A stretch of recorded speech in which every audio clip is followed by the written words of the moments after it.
Français sont de plus en plus impatients. On a des résultats d'études là-dessus qui montrent que d'une façon générale, dans leur vie quotidienne, 54% des Français veulent gagner du temps.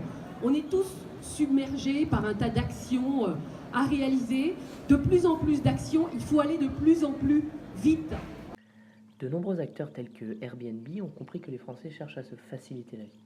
Le jardinage est dans le top 5 des activités préférées des Français, mais il manque de temps pour le faire. Donc finalement, l'individu, il va rechercher la facilité, mais pas juste au moment de l'acte de jardiner, pas juste au moment de planter, mais tout au long de son expérience. Et son expérience, elle commence avec ce qu'il a dans la tête, des déclencheurs, je vais y revenir tout à l'heure. Ça se poursuit avec son étape d'information, faciliter son information, son étape d'évaluation, son étape d'achat et finalement son étape d'utilisation. Donc c'est ça qu'on va regarder ensemble, c'est comment est-ce qu'on peut lui faciliter la tâche à toutes les étapes de son expérience, jusqu'à l'utilisation finale. Afin de déclencher l'envie de jardiner, il faut renforcer les motivations et surtout lever les freins au jardinage. Qu'est-ce qui est important quand j'achète une semence potagère? Voilà tous les critères. La marque, certes, mais vous voyez le reste. Le prix, oui, mais ce n'est pas forcément le plus important.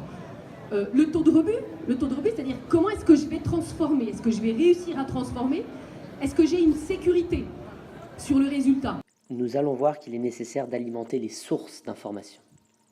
Si pour avoir toutes les infos, je suis obligée d'aller dans 10 sources, ça me complique la tâche.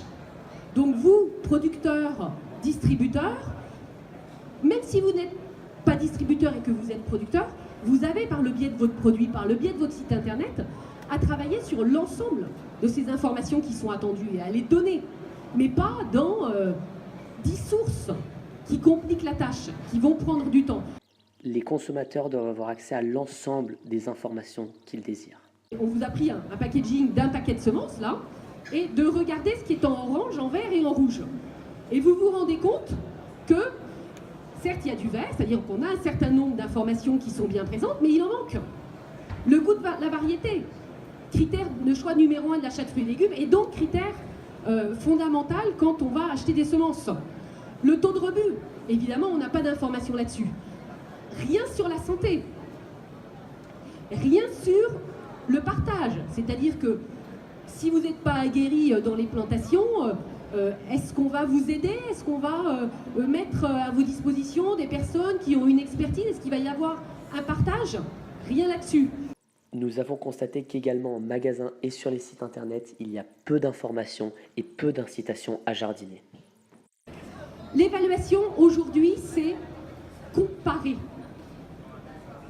Là, quand vous arrivez, vous le savez, dans un magasin, vous allez dans les stands, dans les rayons de semences, vous avez des centaines de paquets de semences, la plupart du temps classés par marque. Comment est-ce qu'on compare? Lors de son étape d'achat, le consommateur cherche à se faciliter la vie. Cela passe par un magasin accessible, pourquoi pas digital, des facilités de paiement, de transport de produits.